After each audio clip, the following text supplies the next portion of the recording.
Bismillahirrahmanirrahim. Assalamualaikum warahmatullahi wabarakatuh. Selamat pagi anak-anak hebat kelas 5. Bagaimana kabarnya hari ini? Semoga semuanya sehat selalu ya, dan tetap semangat dalam belajar. Alhamdulillah, kita bertemu lagi pada pembelajaran tematik, tema 1, subtema 3, muatan pelajaran ilmu pengetahuan sosial.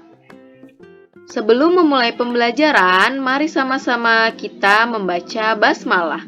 Bismillahirrohmanirrohim. Hari ini kita akan belajar tentang kondisi geografis bangsa Indonesia.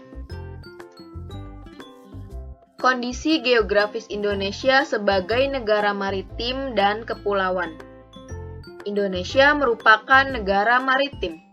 Negara maritim adalah negara yang memiliki perairan yang luas. Kondisi geografis Indonesia sebagai negara maritim dan kepulauan menyimpan potensi yang besar dalam berbagai bidang, seperti bidang ekonomi, sosial, budaya, dan transportasi. Potensi-potensi tersebut dapat dijadikan modal penting dalam pembangunan nasional guna mewujudkan kesejahteraan masyarakat. Pengaruh kondisi geografis Indonesia sebagai negara maritim dibagi menjadi 4 bidang. Yang pertama, terhadap kehidupan ekonomi masyarakat.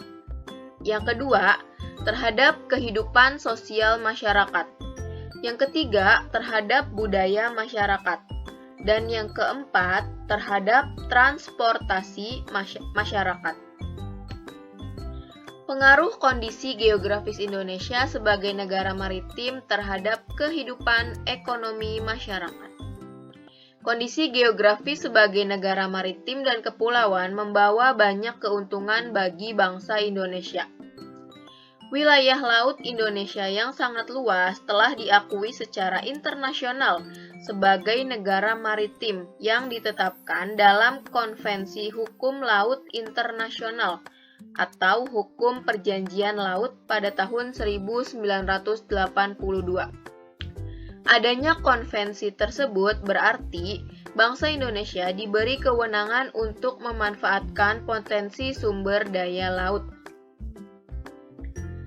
Cakupan wilayah laut Indonesia yang sangat luas mengandung keanekaragaman sumber daya alam hayati maupun sumber daya alam non-hayati.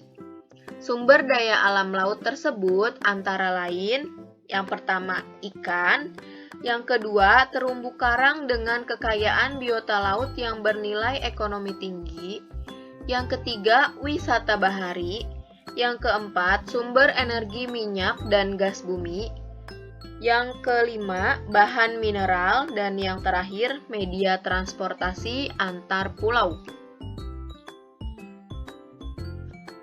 Kelompok masyarakat yang bisa merasakan langsung potensi kekayaan sumber daya kelautan ini adalah masyarakat yang berada di pesisir.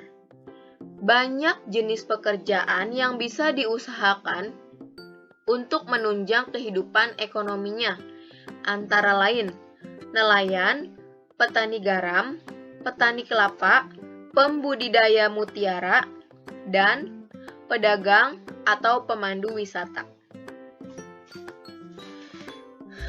Pengaruh kondisi geografis Indonesia sebagai negara maritim terhadap kehidupan sosial masyarakat.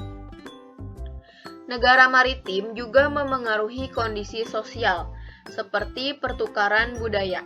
Pertukaran budaya terjadi saat melakukan transaksi jual-beli dengan pedagang dari berbagai negara. Para pedagang yang berkunjung ke Indonesia ada yang menetap atau hanya bersinggah.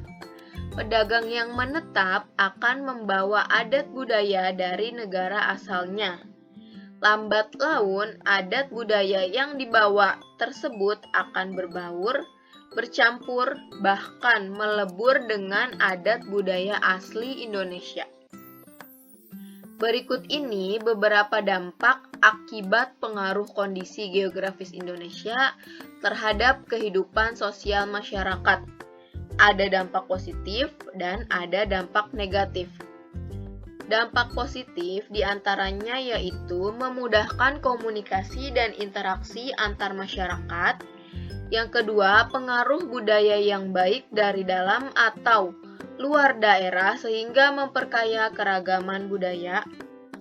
Yang ketiga, menjadi daya tarik wisatawan saat melihat keragaman budaya Indonesia yang beragam. Dan yang keempat, terjadinya perpindahan ilmu, pengetahuan, dan teknologi. Adapun dampak negatifnya yaitu yang pertama, hilangnya budaya asli karena tergerus oleh budaya luar. Yang kedua, munculnya budaya-budaya baru yang belum tentu sesuai dengan budaya setempat.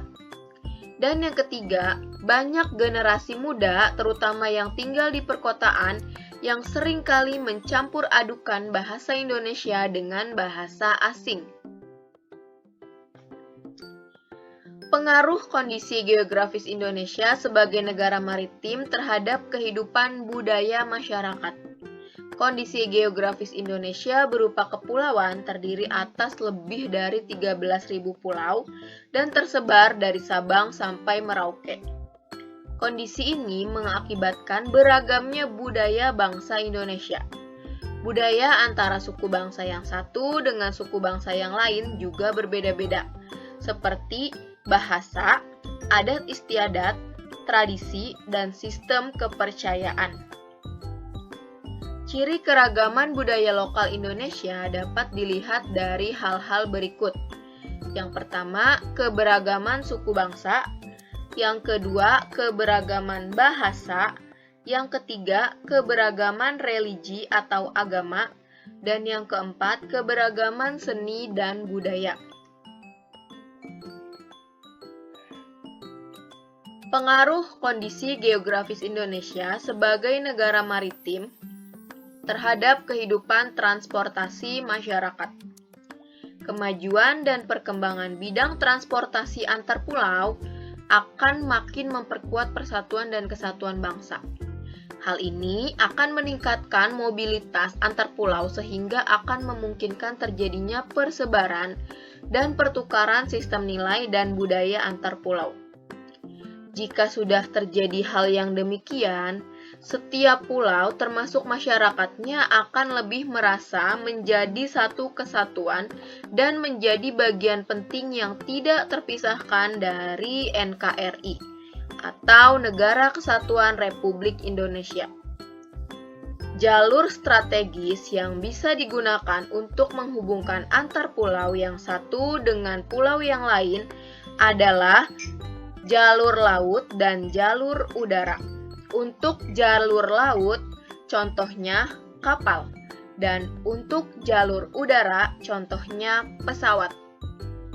Selanjutnya, jalur darat digunakan untuk menghubungkan daerah yang satu dengan daerah lain dalam satu pulau.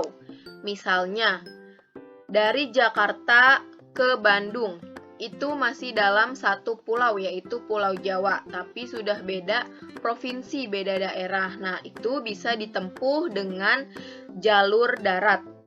Tetapi kalau misalnya sudah beda pulau, misalnya dari Jakarta mau ke Medan, Medan ada di Pulau Sumatera. Nah, itu bisa menggunakan jalur udara, bisa menggunakan pesawat. Penyediaan dan penggunaan moda transportasi antar pulau yang memadai akan sangat membantu kehidupan masyarakat. Maka dari itu, dibangunlah bandara dan pelabuhan untuk menunjang kegiatan masyarakat sehari-hari. Berikut ini beberapa contoh bandara yang terkenal, antara lain yang pertama, Bandara Sultan Iskandar Muda berada di Aceh. Yang kedua, Bandara Adi Sucipto berada di Yogyakarta. Yang ketiga, Bandara Soekarno-Hatta yang berada di Banten, di Tangerang. Dan yang keempat, Bandara Ngurah Rai di Bali. Yang kelima, Bandara Sentani di Papua. Dan yang keenam, Bandara Juanda di Jawa Timur. Kemudian berikut ini beberapa nama pelabuhan yang terkenal, antara lain Belawan di Sumatera Utara, kemudian Pelabuhan Bakahuni di Lampung, Pelabuhan Merak di Banten, Pelabuhan Tanjung Priuk di Jakarta, Pelabuhan Tanjung Perak di Jawa Timur, Pelabuhan Buton di Sulawesi Tenggara, dan Pelabuhan Gilimanuk di Bali. Alhamdulillah, demikianlah materi yang dapat Ibu sampaikan. Semoga materinya bisa kalian pahami dengan baik. Jika ada pertanyaan, kalian bisa menghubungi Ibu ya. Demikian, terima kasih. Wassalamualaikum warahmatullahi wabarakatuh. Tetap semangat dan tetap jaga kesehatan.